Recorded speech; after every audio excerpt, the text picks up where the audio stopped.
All right, so picture this. You're just starting your day in Karnataka, maybe in Bengaluru, grabbing a filter coffee before work, just a normal day. Yeah, seems pretty standard, right? Exactly, but hold on to that thought because here's something that might make you think twice about just how normal things really are. Oh, okay. What's that? Well, get this. In the first 2 months of this year, just January and February alone, there were 901 reported cases of sexual harassment across the entire state.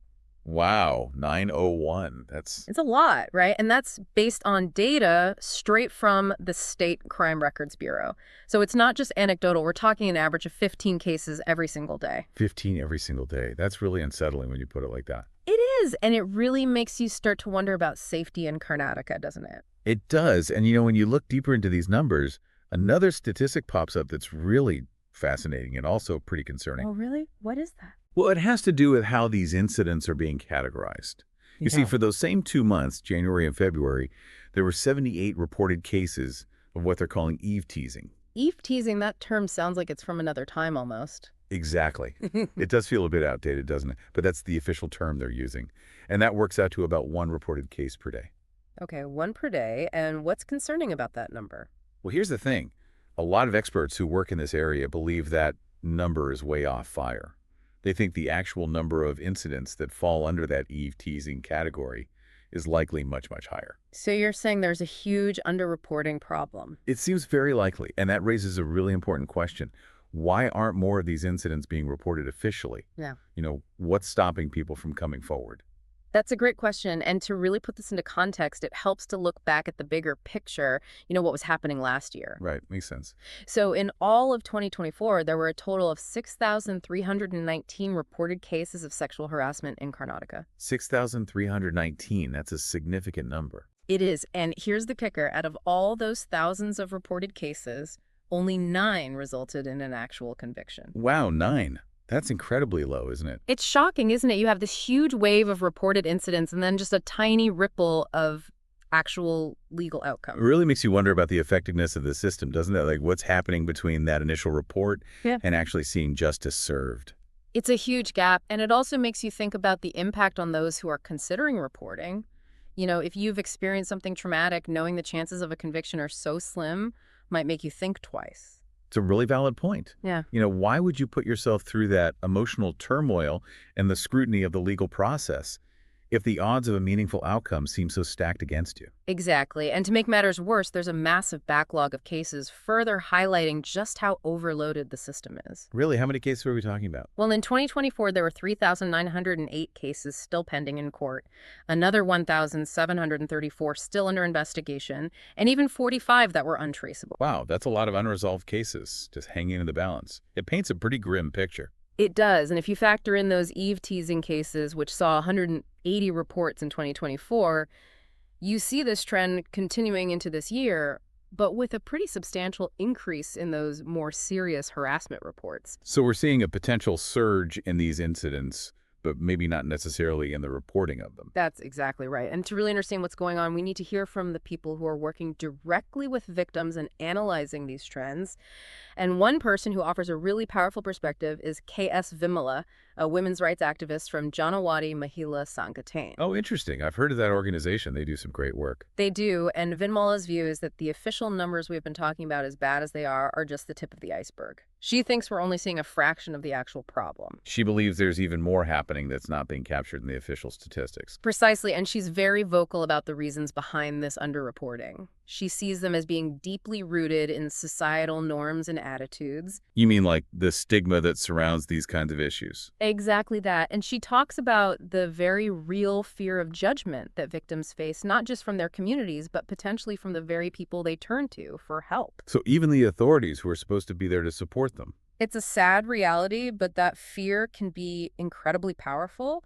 And then there's the perception that the legal system is slow and complex and often ineffective, which we've already touched on. It's like a whole combination of factors creating a barrier for victims to come forward. That's it. And she doesn't just talk about the fear of reporting. She also highlights the potential negative experiences women might face when they actually do decide to come forward. Oh, so it's not just about reliving the trauma of the event itself, but also about how the system responds to them. Exactly. Imagine finally making the incredibly difficult decision to report what happened to you and then being met with questions that make you feel like you're somehow to blame. Like they're being interrogated instead of being supported. Yeah, exactly. She gives the example of police officers asking things like, why were you out so late? Or what were you doing alone? Questions that immediately shift the focus from the perpetrator's actions to the victim's behavior. It's like they're being put on trial for being a victim. It's a really damaging response, and it completely misses the point. Instead of offering support and focusing on holding the harasser accountable, the victim is made to feel like they need to justify why they were even in public. It's no wonder so many women would choose not to go through that ordeal. Exactly. You have the emotional distress of the initial incident, and then the potential for further emotional harm through these kinds of victim blaming questions. It creates a huge disincentive to report. And it brings up another crucial aspect of this whole situation, the role of those in positions of authority and the messages they send to the public. Oh, you mean like how their words and actions can either reinforce or challenge these negative attitudes? Precisely. And a very clear example of this is the statement made by Home Minister G. Parameshwara after that molestation case in BTM layout earlier this year. His comment that incidents like these tend to happen here and there in a big city like this sparked a lot of criticism. Yeah, I remember that. And when you really think about that statement, it's easy to see why people were so upset by it. It definitely raised some eyebrows, Hmm. and Vidmal's reaction was particularly strong. She saw it as incredibly dismissive and minimizing the seriousness of these crimes. And it kind of felt like he was getting a free pass to the perpetrators, just brushing it off as something that's unavoidable in a big city. And that message is deeply problematic because it implies that this type of harassment is just an accepted part of urban life, and it sends a dangerous message to both victims and potential perpetrators. You're absolutely right. And it also raises questions about whether those in power truly grasp the impact of their words, on victims and on the wider societal perception of these crimes. It's about accountability and sensitivity from those who hold positions of authority. And unfortunately, Parameshwara has a history of making controversial statements like that incident with the stone pelting that he called accidental. So it contributes to the sense that this isn't just an isolated incident. It creates a pattern, Yeah. and it makes you wonder about the overall approach. While his announcement of increased police patrolling might seem like a positive step, it feels more like a Band-Aid solution. And actually addressing those deeper societal issues. Exactly. It's like, okay, more police on the streets might make some people feel safer in the short term, but is that really going to solve the problem when the underlying reasons for underreporting are so deeply rooted in fear and distrust of the system? It's a good point. And Vinmala is also very clear that this isn't just a nighttime issue. Harassment happens in broad daylight, too, which really undermines that idea that women are putting themselves at risk by being out at certain times. It challenges that narrative that it's somehow the victim's fault for being in a particular place at a particular time. Exactly. And her suggestions for solutions really highlight this need for proactive measures.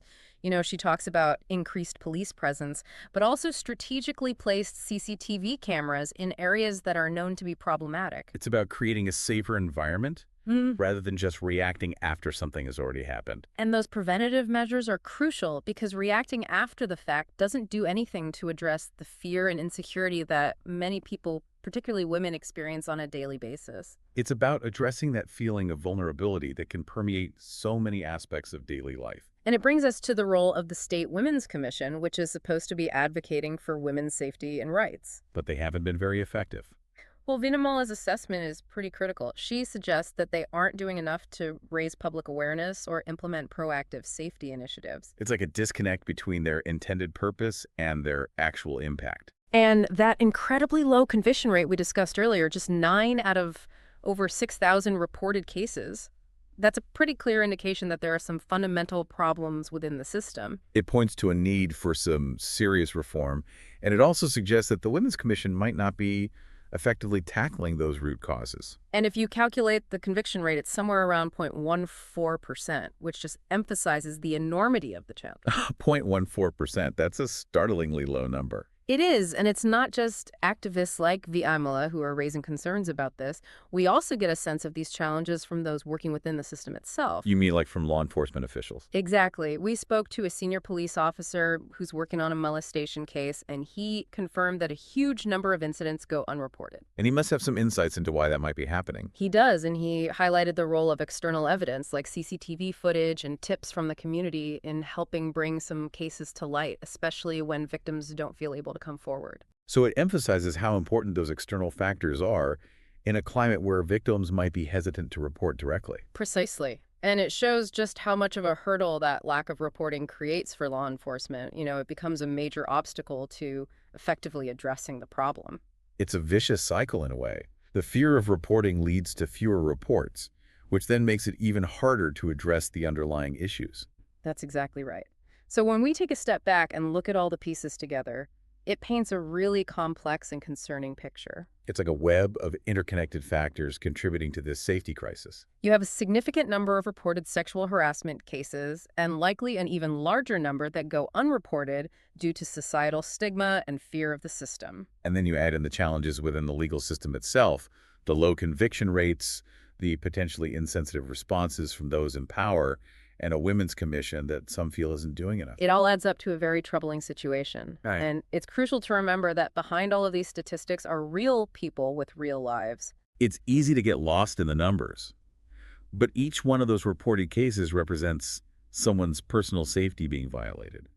It's about the fear, the trauma, the sense of vulnerability. Exactly. And those unreported incidents point to a much wider climate of insecurity that countless people, particularly women, might be experiencing just trying to live their lives. It's about going to work, running errands, just being present in public spaces without feeling constantly on edge. And it forces you to think beyond the raw numbers to the very real human impact. Absolutely. And it brings up some fundamental questions. Yeah. What needs to change at a core level to really address these trends? What will it take to shift those deeply embedded societal attitudes so that victims feel safer and more supported? What reforms are needed within the legal system to make it more effective and ensure that justice is served? And what about the accountability of those in authority? Are they doing everything they can to not only address these issues, but also to foster a genuine sense of trust and safety for everyone? Those are some really tough but necessary questions to grapple with. They are, and they're worth thinking about long after this deep dive is over. Because ultimately, it's about creating a society where everyone feels safe and respected, and that's a goal worth striving for. It absolutely is. And on that note, we'll leave you with those questions to ponder. Thanks for joining us for this deep dive. Thanks for having me. It's been an important discussion.